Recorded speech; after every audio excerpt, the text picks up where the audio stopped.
Well, I think that firstly, things are changing and things do change. When people talk about changing the system, they often say that with a sense of hopelessness, implying it can't change, and it doesn't, but it really does. And although schools do, in some respects, look as they did 100 years ago, they are also very different in lots of ways.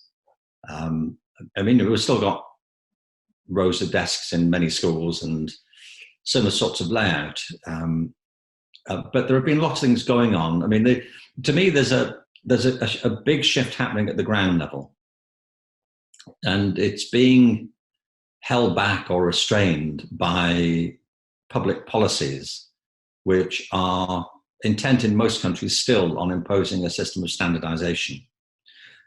But the real shift is happening, I say, at the local and ground level. And I know this because I travel a lot. I go to all sorts of events. I have all kinds of conversations and contacts. I'm just talking about my own experience of this. And I know, I mean, to just take the example of the TED Talks, that first one has been seen online about 58 million times. It's been, well, that's not the number of people who've seen it. That's the number of times it's been clicked on. But it gets shown, as you know, to rooms full of people, whole conferences, events, workshops. So I don't know, some multiple of that number. There's a number of people who've seen it in 160 countries. And, you know, I was recently in Australia. I was in Kuala Lumpur. I was in Dubai. I've been in Qatar. You know, in Mexico. And I speak to large groups of people. You know, they're not booing me off the stage. You know, they're not coming up harassing me and saying, "You've destroyed my life. How dare you?" And so I know from that direct personal experience that people are changing, things are resonating, and that change does happen. And sometimes it's slow, and sometimes it can be like a sudden landslip, like everything just shifts. And an example I often give is that in America, over the past few years, every state in the union has passed legislation to approve same-sex marriage. And I'm delighted about it. But the reason I mentioned it is because 20 years ago, that was unthinkable, just unthinkable. Wasn't on the agenda. And now it was pretty much passed on the nod. I mean, a lot of people worked very hard. A lot of people suffered for it as individuals. But there was a shift in the culture. It didn't happen because members of Congress had a retreat in Aspen and decided it was time to go back and sell this important issue to the electorate who failed to understand it. It was the other way around. People started voting differently.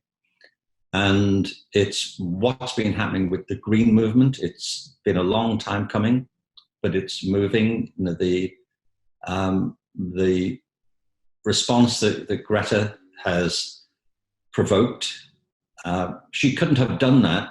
I mean, it's brilliant and brave and extraordinary and remarkable that she has been the kind of lever that shifted that massive opinion.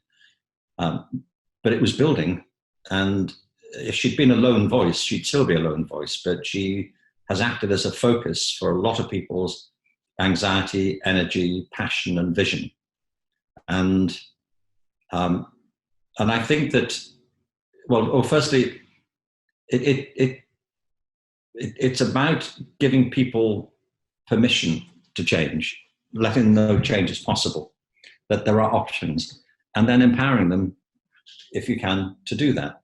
So I see a lot of change happening. I said in Creative Schools that you can make changes within the system. An awful lot of what goes on in schools of all sorts isn't the result of legislation, it's habit. People do this because they always did that. And in some respect, it's like opening the door of a bird cage and the birds just sit on the perch and think, well, you know, we like it in here. And some take flight. And there's a lot of space for innovation in schools as it is. And you can see that when you get, and I often do see them, visionary head teachers, passionate classroom teachers who come together, and they always have done, come together and decide to do things differently. Or teachers, as I often say to teachers, if for the kids, you're the system. And, you know, if you do something different this morning, you've changed the education system. And it's about that building up cumulatively. So that's one option.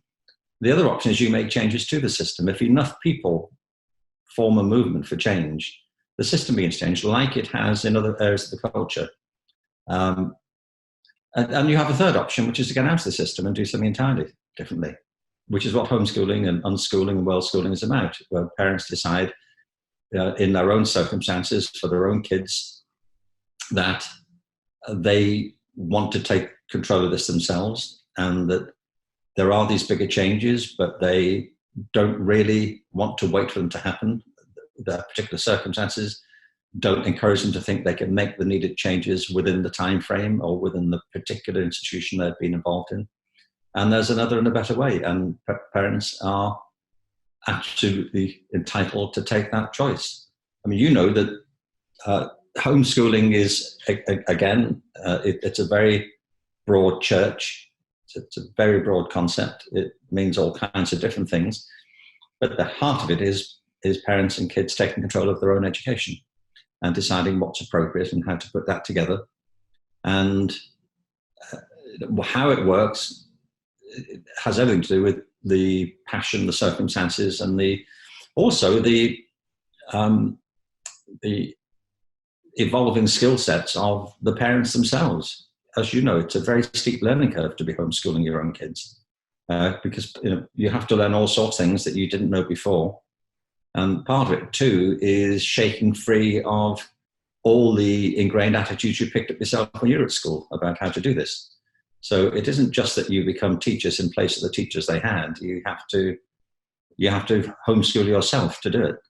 And so it's a choice that a lot of people aren't taking, and it's still a small proportion, and it's a growing proportion, but it's a small proportion still, and it's small for all kinds of reasons. Not everybody can make it work, can see it working. It takes a massive commitment of time and effort. It often involves, as you found, a big change in your own lifestyle. It isn't just we're going to look after the kids at home now, or you have to think very hard about how you're going to do that, and it involves often changing how you work, how you relate, and all the rest.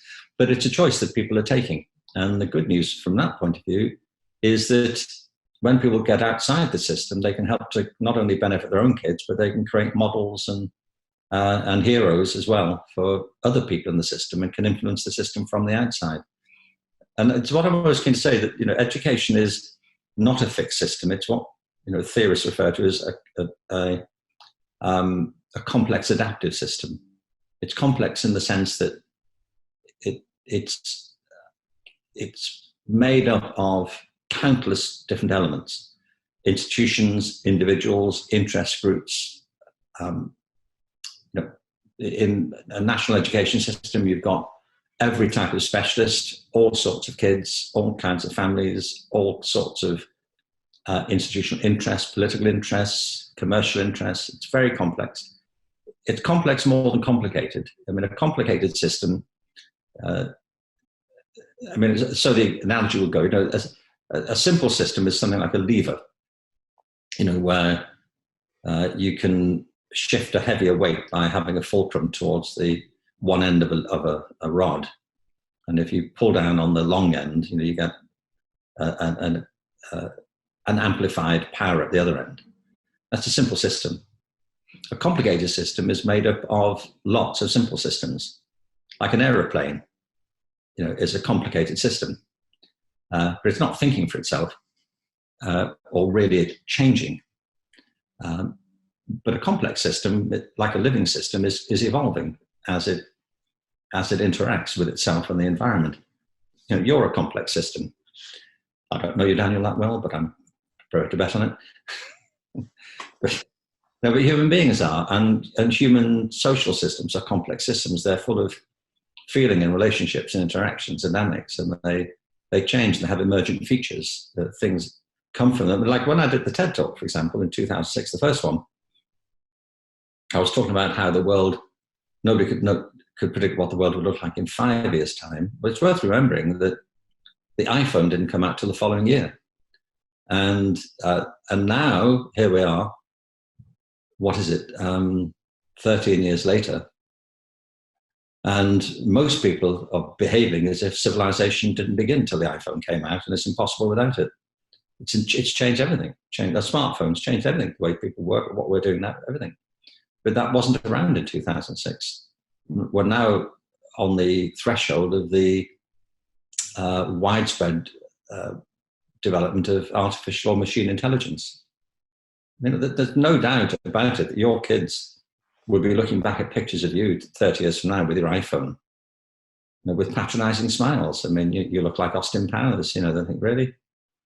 What was that? We know this is true. But at the same time, people will be doing work then that we couldn't have foreshadowed 30 years ago they're doing now. And, the way you earn your living was impossible, inconceivable to your grandparents. I mean, how could you live as you live now? So it is evolving constantly, and there are all kinds of refractory elements. When you get new technologies come in, people use it for all sorts of things that nobody anticipated. So it's complex in that sense, and constantly adapting it, and it's dynamic. And education is like that. It is changing in character, and I think we might be about to see some kind of massive shift in the way we do education because of the pervasive spread of digital culture, and particularly of machine intelligence, which is not, I believe, intelligence in the sense in which we commonly use the term. They're highly sophisticated algorithms, but these machines aren't thinking and breathing and feeling and sensing the way we do. So the big question it raises is if we continue to devolve more and more tasks that previously we thought only human beings can do to machine intelligence, well, what is humanity then? What are we capable of? What is it that makes us human? And that's, I think, what education should be focusing on from now. Not the things that we can do that can be taken over, but things that make us who and what we are. And it's partly why we need such a broad conception of education. And I do think, as I said at that original talk, that the analogy with climate change is exact. That we are suffering the effects of climate change because of our tendency over the past 300 years to treat the natural environment as if it were not natural, as if it were some kind of impersonal facility that we can treat with chemicals, and we can ignore the fact that it's a living ecosystem, and we're paying a massive price for it. We're degrading soils across the world. We're marinating ourselves in toxic chemicals. We're seeing the consequences of health, for fertility, for the very nature of our existence on the planet. People keep talking about we're going to save the planet, and I think we should be pretty sanguine about that. I think the planet's going to be fine. Shake us off like a rash. What we're risking is ourselves, the conditions of our own being on the planet. And it's happened because we have lost touch with the principles on which natural systems operate. And I think we've done the same thing in schools. We've created conditions in schools which are designed for efficiency and for particular output, and they're not consistent with the natural principles of learning, that learning is social, that your children are learning French as they are because they're surrounded by people speaking French. And they're not just learning the language of France, they're learning Frenchness as they do it. They're learning French culture, French sensibilities, the French way of life. And that is the way of it. That's why we thrive in certain cultural settings. And I think unless and until we start applying the principles of natural growth and recognize that education itself is a living ecosystem and that it should interconnect with all the rest of our lives, then we'll continue to make the same mistakes and to maintain systems which create more problems than they really eventually will solve. And I think it's urgent that we apply that ecological metaphor to how we look after people in our communities and in our families and in our schooling systems, whether they're national systems or homeschooling systems. And none of these ideas are new. That's the important point. I mean, I certainly have never claimed to originate all the things I talk about. I'm one in a long line and a large gathering of people who've been trying to hoist this flag for a very long time. And there are inspiring examples to draw from all the time. I mean, I spoke recently about the work of Maria Montessori, who at the turn of the last century was doing remarkable work with underprivileged kids in Italy and developed a system of education which has served millions of kids very well since. It's not the only one, but it's one that recognizes the dynamics of natural learning and development. The progressive movement was always about that, and it's not perfect. It has all its imperfections, and it has its roots in all sorts of ideas about human growth and sensibility, though, which are still very current. And I think part of the problem always is that we all seem to suffer from a kind of cultural amnesia. That when it comes to raising children properly and providing educational opportunities, it's not like we're trying to find a cure for some fresh disease that we've never encountered before. Like all scratching our heads thinking, what on earth do we do about this? We know what to do about it. I mean, one of the things, for example, I've been involved in latterly is a global campaign on the importance of children's play. And across America, schools have been cutting back on recesses called playtime. And what they're now discovering, there have been a number of projects, and one in particular is going on in Texas, where they have had an increase in, they're providing 4 periods of recess every day. And they're finding kids are behaving better, they're having a better time, they're socializing better, they're focusing on their work more. And you think, really? What? We're having to talk about this? That kids need to play, that they're physical creatures, social creatures, emotional creatures, need to run around, they need to develop their imaginations. There's a news report about it. I've been showing it in some recent talks. They have a news crew down at this school in Texas, like reporting from the front line, like they're in some war zone. This just in, kids found playing in Texas. Like, what? when did that become a thing? We've lost our minds about this. And so we create these systems which themselves create the problems that we then try to solve. So the good news, though, is that there is a chance for system change. And it is evolving, it's happening. It's whether it happens in time for everybody, but it can happen in time for your children. And, we all have to do that. I think globally, don't we, but act locally. And it's the old maxim of that. And I think that schools can change, parents can change, we can do what we can, where we can, and we have the technology now to connect it into a larger movement, which, by the way, is something that I'm involved in just now. We're working to create a global movement with a platform supporting it to help people get in touch with each other in the way that you've been doing through your work. But we also want to do that to connect people in the public education systems, because there's a lot of goodwill, a lot of expertise, a lot of passion in public education. And for a lot of kids, it remains their only shot. It's not just their best shot. And, but I'm all for a mixed economy here in terms of how people solve the problem. And so what we're going to try and do is put together, an interactive, dynamic platform that will give people access to ideas, resources, people, networks, and projects to connect people and turn what is, I think, an emerging movement into something that can see real change on a large scale.